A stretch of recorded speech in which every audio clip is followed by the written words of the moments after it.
So hello everyone, this is Time Alive, which means free living. So हम book पढ़ रहे थे The Science of Getting Rich by Walter D. Wallace. तो first part हमने भैया का पढ़ लिया था, भैया का सेकंड पार्ट पे हम आ गए हैं। सेकंड पार्ट में भैया कह रहे हैं हमसे क्या? भैया कह रहे हैं directed thinking attracts the thing you want. मतलब समझ रहे हो इस बात का? मतलब अगर तुम्हारे दिमाग में कोई थॉट आया कि मुझे कोई डांसर बनना है, मुझे सिंगर बनना है, मुझे पैसे कमाने हैं, मुझे इन्वेस्ट करना है, मुझे कुछ भी करना है, तो वो होता है सिर्फ थॉट। लेकिन उस थॉट के पीछे जब एक्शन एक्शन एक्शन एक्शन आता है तब जाके वहाँ से रिजल्ट निकलता है। So you have to perform action based on your thoughts. What kind of thoughts you have, the same kind of action you will follow. मतलब बिना सोचे भी काम नहीं करना है और सिर्फ सोचते ही नहीं रह जाना है। जो सोच रहे हो वैसा काम करना है, तभी जाके रिजल्ट आएगा ना बाबा। वॉलेस भैया कह रहे हैं your wallet will only be full if you work towards it. अगर काम नहीं करोगे पैसा नको आएगा बाबा। तो इंडिया में ये चीज की हमें बहुत ज्यादा जरूरत है। हम पता नहीं क्या ही सोच के बैठे हैं। तो वॉल्टर भैया कह रहे हैं कि सिर्फ थॉट्स लेके नहीं बैठ जाना है, तुम्हें यूनिफाई करना है थॉट्स और एक्शन को। बहुत सारे लोग प्रोग्रेस नहीं कर पाते क्योंकि वो सिर्फ चीज़ों के बारे में सोचते हैं बट कुछ कर नहीं पाते। क्या तुम्हें वैसा इंसान बनना है? कमेंट में लिखो हाँ, क्योंकि अभी तो हम वैसे ही हैं। लेकिन फिर तुम उसी पोजीशन में रह जाओगे जिस पोजीशन में तुम हो लाला। तो you have to work towards the actions too. तो वॉल्टर भैया एक और चीज़ कह रहे हैं। वॉल्टर भैया कह रहे हैं कि भैया ना तो तुम्हारे पास पास्ट है, ना तो तुम्हारे पास फ्यूचर है। तुम अपने आप को ये नहीं बोल सकते कि पास्ट में मैंने ये नहीं किया, और तुम ये भी नहीं बोल सकते कि मैं कल या परसों ये करूँगा। नहीं भाई, तुम्हारे पास जो है अभी है। तुम्हारे आसपास शांति अभी नहीं है तो कभी नहीं है।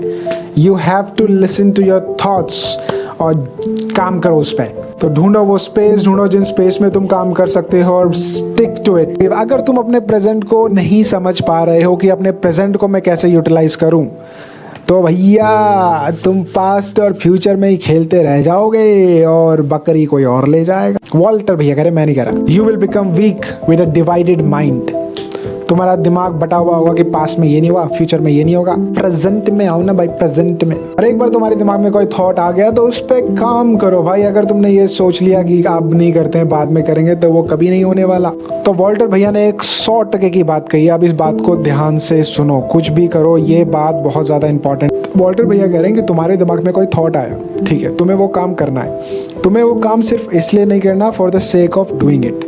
तुम्हें उस काम को एक्सपीरियंस करना है, उसमें अपना 100% देना है, उसमें अपना कंसंट्रेशन तुम्हारा होना चाहिए फुल। नहीं तो you will not learn anything from that. माना तुम प्रोडक्टिव हो जाओगे बट वो सिर्फ ऑन पेपर होगा, उससे वो बेनिफिट नहीं होगा जो तुम्हें हो सकता था अगर तुम अपना 100% माइंड, 100% कंसंट्रेशन उस वक्त उस काम को देने के लिए करते।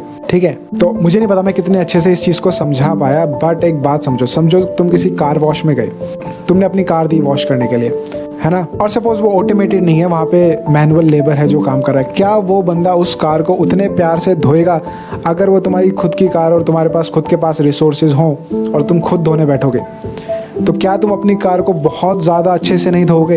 You can always complain about the other person work, क्योंकि भाई वो उसकी कार नहीं है। He is getting paid for his hours, उसको नहीं मतलब तुम्हारी गाड़ी से। लेकिन जब तुम अपनी गाड़ी धोने बैठोगे तो तुम उसे कितना प्यार से धोगे, उसकी एक एक रिम साफ करोगे तुम। दैट्स व्हाट इट मीन्स कि तुम कुछ काम कर रहे हो, don't do that just for the sake of doing it. Do that with your mind present, so you can give your 100%, or you can try to give 100% for it. Then the real flower will bloom, brother. Otherwise it will not bloom. You will plant so many trees but they will not give fruit. Why?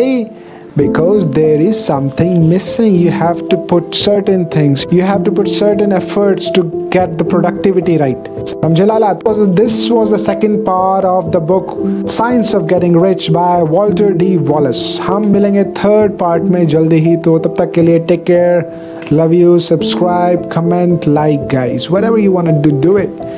I will keep coming with it. Thank you bhai, thank you.